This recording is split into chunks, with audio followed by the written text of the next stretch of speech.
तो अपने कार्यक्रम का सिलसिला हम आगे बढ़ाते हैं। हमारे साथ इस सत्र में खास मेहमान रहने वाले हैं मनोज तिवारी जी।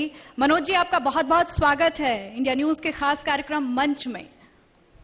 बहुत बहुत धन्यवाद सोनल जी, आपकी आवाज हमको बहुत अच्छी आ रही है। कैसे हैं आप मनोज जी? मैं बहुत अच्छा हूं और पूरे उत्तर प्रदेश को इंडिया न्यूज देख रहे सभी लोगों को प्रणाम करता हूं। नमस्कार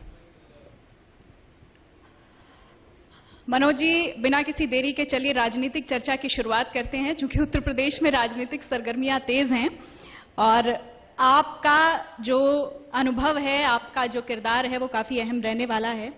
तो मेरा पहला सवाल आपसे यही है कि यूपी इलेक्शंस में बीजेपी को कौन जितवाएगा? मोदी, योगी, राम या फिर कृष्ण? देखिए, जीतता जो भी है उसको उसका काम जिताता है और उसके काम की बदौलत उसका जो नाम होता है वही जनता के लिए विश्वास की गारंटी होती है। और मेरा पूरा विश्वास है, क्योंकि मैं स्वयं उत्तर प्रदेश का रहने वाला हूँ, उत्तर प्रदेश में मेरा जन्म हुआ है, उत्तर प्रदेश से मेरी पढ़ाई लिखाई हुई है, काशी हिंदू विश्वविद्यालय से। काशी की गलियों में खड़ा होकर के हम लोग आगे बढ़े हैं। हमने जो देखा है, हमने 2014 के पहले का भी उत्तर प्रदेश देखा है और 2017 के पहले का भी उत्तर प्रदेश देखा है और अब 17 के बाद का भी उत्तर प्रदेश देख रहे हैं सोनल। तो हमें इसमें कोई दो राय नहीं कि आदमी सपने में भी जब सोचेगा तो यही सोचेगा कि नरेंद्र मोदी, योगी आदित्यनाथ का ये जो डबल इंजन का सोच है, इसने उत्तर प्रदेश को वो दिया जो शायद जनता इसकी अपेक्षा भी नहीं की थी। तो इसको अगर हम एक कविता के रूप में कहें तो भी बहुत अच्छे से मैं इसको बता सकता हूं कि वोट पड़ा है वोट पड़ेगा मोदी जी के नाम पर, कमल खिला है कमल खिलेगा योगी जी के काम पर। वोट पड़ा है वोट पड़ेगा मोदी जी के नाम पर, वो नाम बड़ी विश्वास से बना है, और कमल खिला है कमल खिलेगा योगी जी के काम पर। अगर मुझे याद करूं मैं तो मुझे सोनल याद आता है, आज मैं भी उसी उत्तर प्रदेश में रह के गायक के रूप में, परफॉर्मर के रूप में, हमें जब चाहते थे लोग धमका दिया करते थे और किसी गुंडे का फोन आता था उसके बाद बहस नहीं होती थी, वो जो कह रहा है मान लो, क्योंकि पुलिस भी उसी की होती थी, सरकार भी उसी की होती थी। आज क्या है, गुंडों पर है लगाम लगाई, अपराध पर है रोक लगाई, गुंडों पर है लगाम लगाई, गुंडों अपराध पर है रोक लगाई, लक्ष्य मिला है लक्ष्य मिलेगा मोदी जी के नाम पर, कमल खिला है कमल खिलेगा। मैं तो कविताओं में तो रहता ही हूं, कमल खिला है कमल खिलेगा। ठीक है, हम यही शुभकामनाएं देते हैं आपको इस मंच से। मनोज जी, लेकिन मेरा सवाल देखिए वहीं पर है, राम और कृष्ण की भूमिका पर आपने कुछ नहीं कहा। नहीं, हम तो ये बात कहने की बात ही नहीं, इस समय तो पूरा उत्तर प्रदेश कह रहा है कि जो शिव को सजाए हैं हम उनको सजाएंगे, यूपी में हम फिर से भगवा लहराएंगे। हमने तो देखा है ना सोनल जी, अगर मैं इसमें 4 लाइन जोड़ूं कि हमने देखा श्री केदारनाथ जी धाम संवरते सजते, हमने देखा है चीन की सीमा पर पीएम को गरजते, हमने देखा स्वच्छताग्रही के पांव धो रहा राजा, भारत का प्रधानमंत्री सफाई कर्मचारियों का पांव धो रहे हैं, हमने देखा एक वैज्ञानिक को गले लगा कर लिपट रो रहा ये उपलब्धियां राजा। तो देखिए सुबह से शाम हो जाएगी, हर सरकार गिनवाती है। नहीं, मैं ठीक तो है, इसलिए ठीक है गिना मनोज रहा जी, हूं, लेकिन विकास सोनल, कब लाएंगे?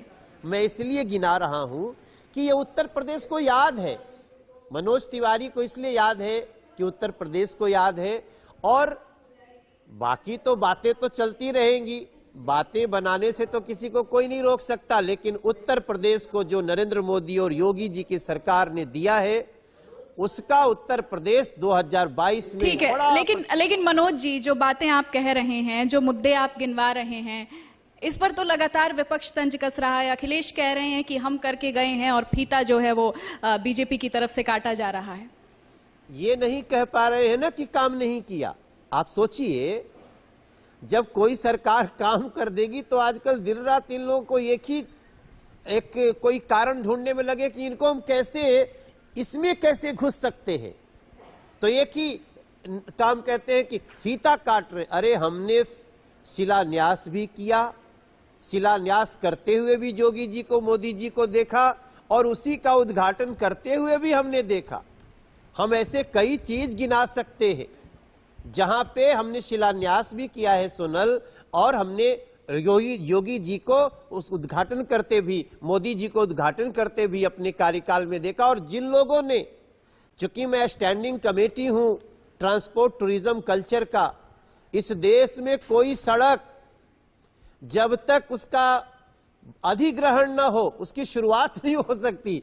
लेकिन अखिलेश जी बिना अधिग्रहण के सड़कों का शुरुआत भी कागज में करते हुए दिखे। आज हमारी देश की सबसे बड़ी समस्या भूमि अधिग्रहण है, लैंड एक्विजिशन। मनोज जी, बहुत कॉन्फिडेंट दिख रहे हैं आप, और ये लाजमी सी बात है। देखिए, हर राजनेता को ऐसा कॉन्फिडेंस रखना चाहिए जनता के बीच जब वो जाते हैं। लेकिन क्या लगता है आपको कि यूपी में किस बात का फायदा मिलेगा? बीजेपी के ताकतवर होने का या फिर विपक्ष के कमजोर होने का? यूपी में अपने काम से भारतीय जनता पार्टी को जन जन के दिलों में प्रवेश कर जाने का फायदा मिलेगा सोनल जी।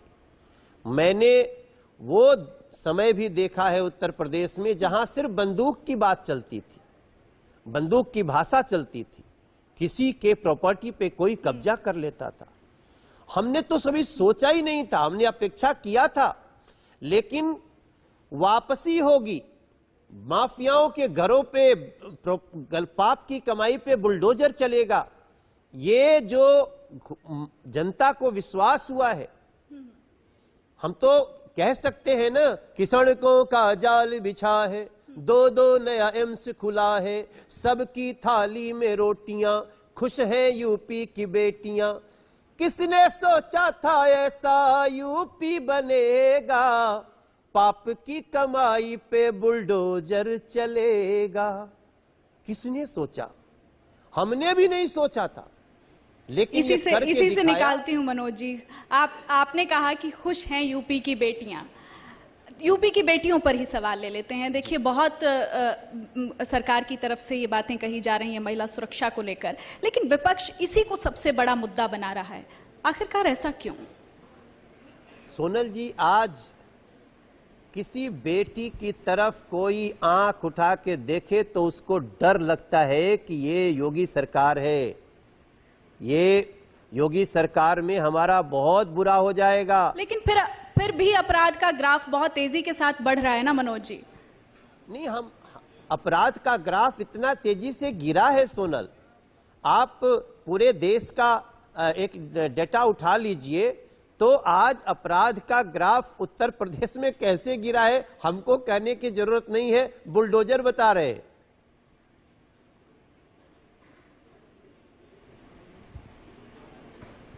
लेकिन आप तो लगातार, आप पर ये इस तरीके के आरोप लग रहे हैं कि छापे पड़वाने में ही आपका पूरी ऊर्जा लग रही है, इस पर क्या कहेंगे? पाप की कमाई होगी तो छापे पड़ेंगे। अगर लोगों के, जनता के, निर्दोष जनता के को लूट करके जिसने भरा होगा, जिसकी दीवालों में नोट भरी होगी, जिसने टैक्स की चोरी की होगी, जिसने जनता को डाका डाला होगा, उसका तो उस पर छापा पड़ना भी चाहिए। इसी के लिए तो नरेंद्र मोदी जी को और उत्तर प्रदेश में योगी जी को लोगों ने आगे बढ़ाया है।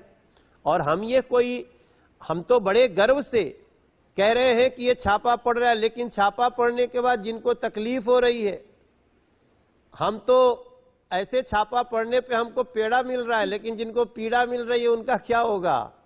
जिनको पीड़ा मिलती है वो प्रेस कॉन्फ्रेंस करने चले जाते हैं। उन लोगों को सोचने की बात है। और देखो, एक जगह खड़ा होना पड़ेगा, अगर भ्रष्टाचार के खिलाफ है तो है।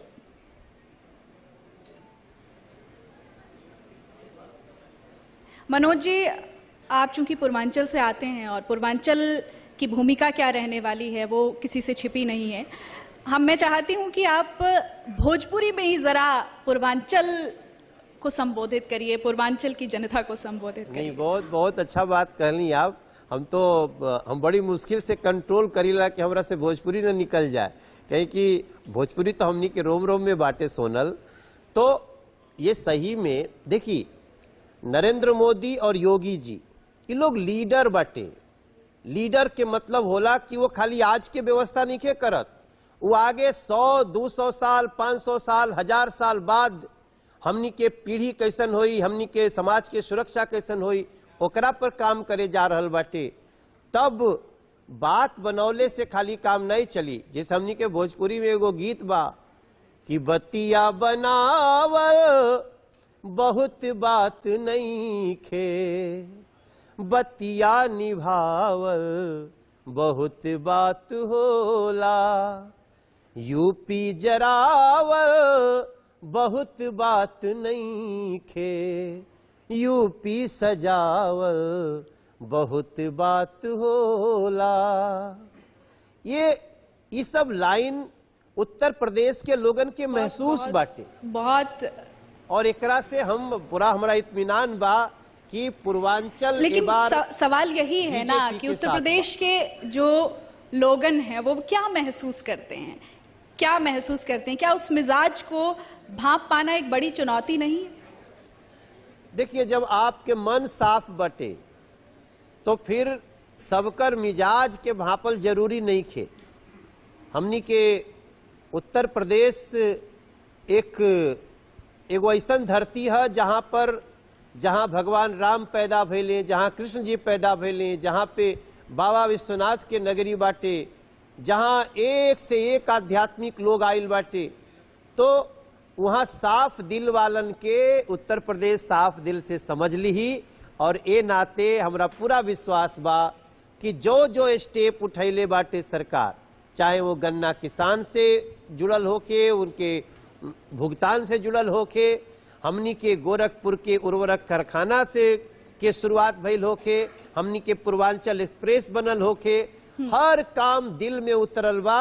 और अब दिल से योगी या मोदी नहीं निकल सकेले। 2022 के चुनाव बताई हमरा पूरा विश्वास। ये अच्छी बात है, अच्छी बात है। हर बात अगर दिल में उतर रही है, लेकिन उसी बीच दिल से कुछ ऐसी बातें भी निकल रही हैं। अभी हम रिसेंट जिक्र कर लेते हैं पंजाब की घटना का। उसमें लोगों को कहीं ना कहीं ये कहना है कि यहाँ से तो उत्तर प्रदेश की राजनीति की बिसात बिछाई गई है, चुनाव की बिसात बिछाई गई है। क्या लगता है आपको कि पीएम की सुरक्षा जो है वो उत्तर प्रदेश की राजनीति के समक्ष आकर ये मुद्दा कैसे खड़ा हो गया? देखिए, ये तो एक त्रासदी थी जो बच गई, वरना सोनल ये त्रासदी इतनी बड़ी होने वाली थी।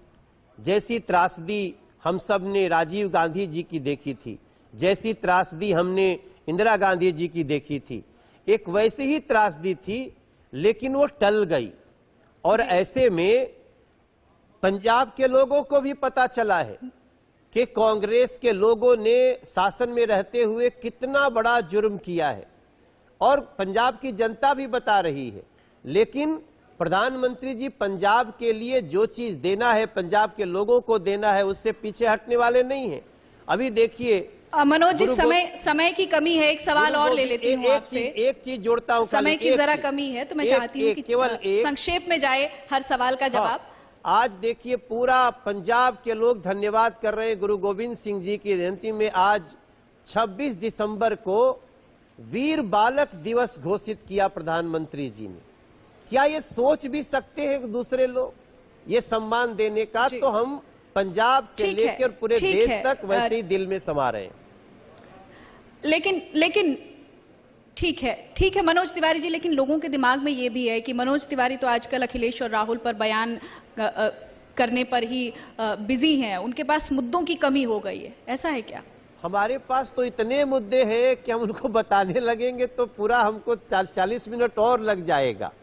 जब हम ये बताना शुरू करते हैं लोगों को कि क्या इस देश में किसी ने सोचा था कि 17 साल में पोलियो का टीका लगाने वाला देश 2 साल में लोगों 150 करोड़ को वैक्सीन लगा देगा? सोनल, ये हमारी क्षमता नहीं है, ये सरकार की उपलब्धि नहीं है। क्या हम सोचे थे कि हम बेरोजगारी को स्किल्ड करके इतने बड़े लेवल पे लोगों को काम दिया जाएगा?